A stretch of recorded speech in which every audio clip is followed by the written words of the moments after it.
Lo hemos mencionado varias veces en nuestros adelantos. Esta es la portada del diario Página 12. Vamos a refrescarla porque el título es Pasarse de vivos y dice que el juez Augé procesó a la cúpula de la AFI macrista, encabezada por Gustavo Arribas, al que el propio expresidente definió como el más vivo de mis amigos. La acusación es por espionaje ilegal, abuso de autoridad y falsificación de documentos, cuando vigilaban a Cristina Kirchner. Descubren un teléfono encriptado especialmente para Arribas y para Macri, que no es un detalle menor. Y tampoco es un detalle quién firma la nota de tapa o de portada de Página 12, porque es Raúl Colman, Tuni Colman, con el que vamos a tomar contacto ya mismo. ¿Cómo estás, Tuni? Buen día. Buen día, Guillermo. ¿Cómo vamos acá superando algunos temas técnicos, pero bien aquí en la lucha? Bueno, efectivamente se concretó el primer procesamiento allí de Gustavo Arribas y Silvia Magdalani en la causa por espionaje ilegal. El juez habla de no tener servicios de inteligencia democráticos, es tener un Estado dentro de un Estado, es tener una policía política y que este es un desafío mundial, que es tener servicios de inteligencia que no te espíen porque vos tenés otras ideas políticas. Y eso es lo que pasó en el Instituto Patria, que sobre eso trata la causa judicial, que la espiaban para ver quién entraba, quién salía, con quién hacía acuerdos Cristina Fernández de Kirchner de cara a las elecciones de 2019. Ese era el objetivo del espionaje, con autos que, por ejemplo, dejaban sin nadie adentro, pero que tenían cámaras y que filmaban automáticamente. ¿Viste esas cámaras que se ponen en marcha cuando hay un movimiento? Bueno, cuando percibían un movimiento en las puertas del Instituto Patria, filmaban las cámaras. Aquí tenemos un audio que ayer fue presentado en ADN, que es del teléfono de Leandro Araque. No es un audio menor, porque allí no solamente se nombra a Susana Martinengo como Susana, sino que también hablan de una idea de intervenir de manera directa en el conflicto mapuche en aquel momento, con la muerte o la desaparición por entonces de Santiago Maldonado en el medio, siendo este claramente un tema que no era menor en ese momento y altamente sensible para el gobierno de Mauricio Macri. Pero si te parece, escuchamos ese audio que ha trascendido y que resulta evidentemente revelador. Presten mucha atención. Escúchame, te digo para que estés al tanto, te aviso, porque recién me llamó Susana, estaba comiendo con Gustavo, porque quiere que lo juntemos con Diego, ¿viste? Porque tienen un montón de letras, con el tema de los mapuches tienen llegada a esto con el abogado de los mapuches, con uno de los abogados de los mapuches. Pero se ve que le comieron la croqueta a Susana. Y Susana, viste, quiere que lo sentemos directamente con Diego.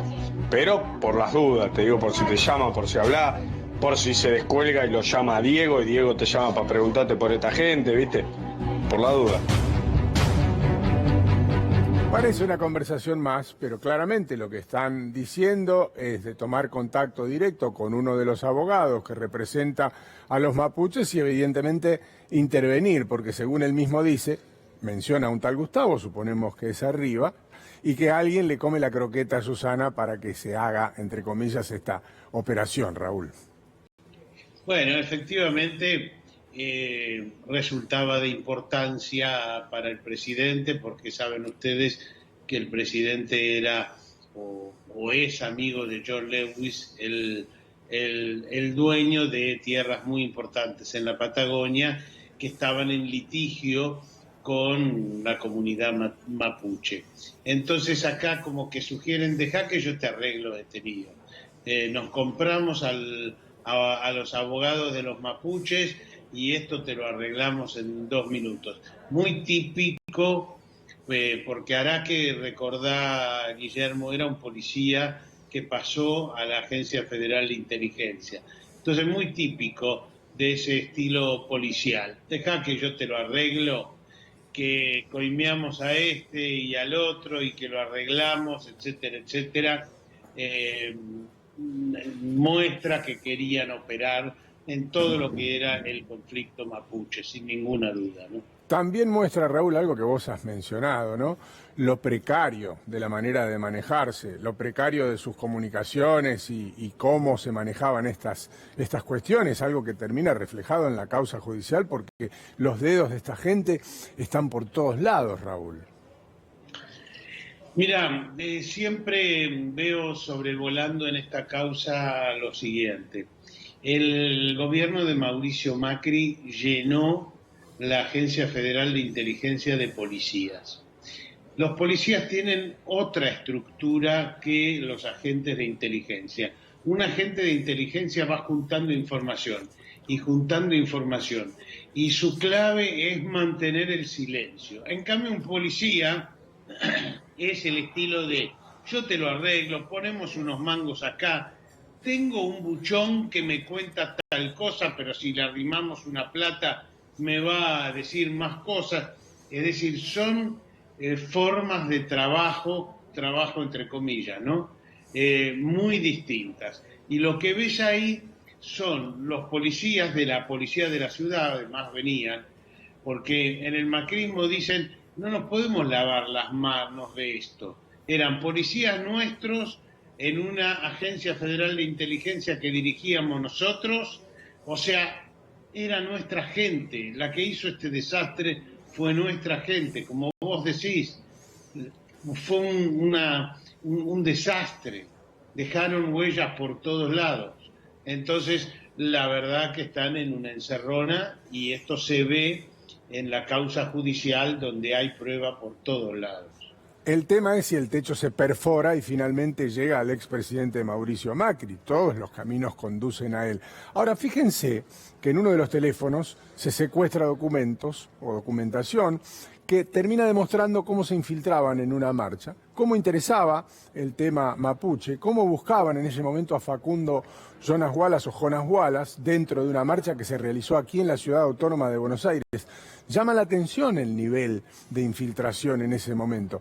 Fíjense, esto estaba dentro de uno de los teléfonos celulares de uno de estos personajes que espiaba para el gobierno de Mauricio Macri.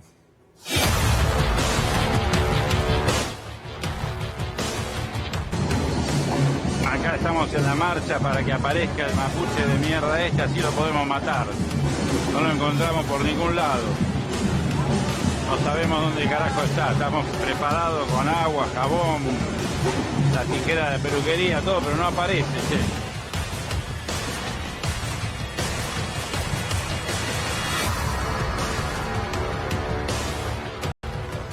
Ese es el nivel en el que se manejaban, algo de lo que hablábamos recién con Raúl. Fíjense de qué tipo de personajes estamos hablando, en manos de quién estaba la seguridad de muchas personas, que fueron espiados por estos sujetos, cuya intimidad fueron invadidas por estos sujetos, para informarle a la superioridad, algo que ya empieza a probarse en esta causa judicial. Pero honestamente, Raúl, termina dando entre miedo y vergüenza. Es una mezcla verdaderamente extraña, ¿no?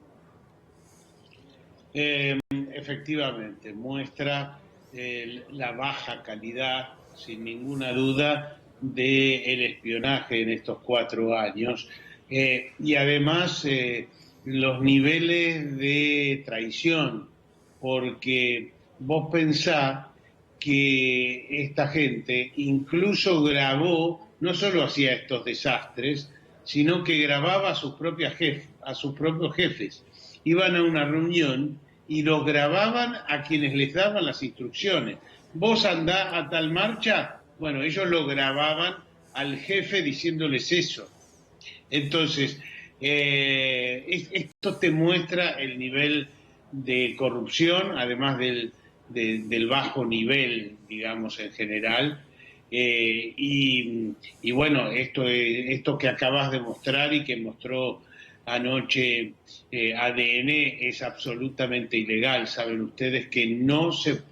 A ver, una agencia federal de inteligencia está para prevenir que te pase un atentado, para prevenir que una fuerza extranjera, que un país extranjero te intervenga los teléfonos de un presidente o de gente del Poder Ejecutivo, para prevenirte que se te metan en tus elecciones, como se metieron en varias elecciones en el mundo, para evitar que te escuchen una conversación como hubo entre Dilma Rousseff y Lula da Silva, que los norteamericanos escuchaban. Bueno, para eso está una agencia federal de inteligencia, para defenderte frente a agresiones externas. Y acá estaban filmando a ver si venía un grupo mapuche a una marcha de protesta. Siempre es difícil controlar a una agencia de inteligencia, siempre es difícil controlarla, pero cuando hay muchos inorgánicos empiezan a pasar este tipo de cosas, que se espían a sí mismos e incluso que parte de ese material, Raúl, termina sirviendo para la extorsión. Empieza siendo una especie de juego, de espionaje interno, y después terminan siendo ellos mismos espiados y extorsionados por este tipo de sujetos que rozan su vida con la delincuencia más que con los servicios de inteligencia. Sin ninguna duda. El caso más claro es el de Marcelo D'Alessio, que era parte de esta estructura. Recuerden que él también reportaba a la Agencia Federal de Inteligencia y termina exigiéndole dinero a empresarios a cambio de no pasar la información, de no judicializarla, etcétera, etcétera. Tal cual como vos decís, esto termina indefectiblemente en extorsiones y en sacarle plata a ciudadanos comunes. Raúl, evidentemente la pregunta que se hace todo el mundo, ya a esta altura el título periodístico es el espionaje macrista, ya han sido procesados el ex titular de la AFI, la número 2, está en problemas Susana Martinengo, y uno se pregunta cuándo ese camino, cuándo esas líneas, por lo menos en términos judiciales, llegarán al propio Mauricio Macri. Bueno, ustedes recuerdan que ya hubo una causa judicial contra Mauricio Macri por escuchas cuando era jefe de gobierno porteño. Que se cerró siendo presidente ya, ¿no? Dicho sea de paso. ¿Cómo? Que se cerró siendo ya presidente Mauricio Macri. Exactamente. Y lo salvó su papá, que se hizo cargo de la escucha. Es decir, dijo, yo contraté una agencia de inteligencia para que espiara, porque entre otras cosas espiaban a una hermana de Mauricio Macri, que ya falleció, y a su pareja, porque era un lío económico dentro de la familia. Entonces, en este caso, el juez Augé ayer dio un dato que no sé cuánto va a mover la estantería, y es que Gustavo Arribas y Mauricio Macri tenían 2 teléfonos encriptados, es decir, que tenían una comunicación con 2 teléfonos que, especialmente preparados para comunicación entre ellos. Y hay una declaración del jefe de contrainteligencia de la Agencia Federal de Inteligencia, que también fue procesado ayer, y que explicó que el espionaje a Cristina Fernández de Kirchner no se pudo hacer sin el visto bueno de Mauricio Macri. Veremos si eso mueve al juez Augé a llamar a declarar a Mauricio Macri o a imputarlo, o si los fiscales, que han sido muy importantes en esta causa, Cecilia Incardona y Santiago Echegavíde, ponen la mira en Mauricio Macri. Raúl, abrazo grande, nos vemos en un rato. Abrazo. Ahora, fíjense ustedes que más allá del delito que empieza a probarse, o por lo menos con toda la información con la que cuenta la justicia, empieza ya a pensar en un delito de alta magnitud. Pero más allá de eso, más allá de esa cuestión que es bien puntual, que es la investigación judicial, uno puede meterse en cuestiones morales, en el deber que cada uno debe ocupar, de cuál es su función cuando está sentado en un lugar tan importante para el manejo de las cuestiones más serias de un país, y poner parte de la seguridad nacional, entre comillas, porque en realidad estaban al servicio del espionaje común, ese tipo de sujetos como los que escuchábamos recién. En cualquier lugar del mundo esto es un escándalo. En Argentina también es un escándalo, pero parece que algunas cosas nos hemos acostumbrado. Habrá que poner foco, o en todo caso, si se quiere, o si se me permite el término, habrá que tener fe en la investigación judicial porque parece que ya los escándalos en nuestro país no nos hacen mella.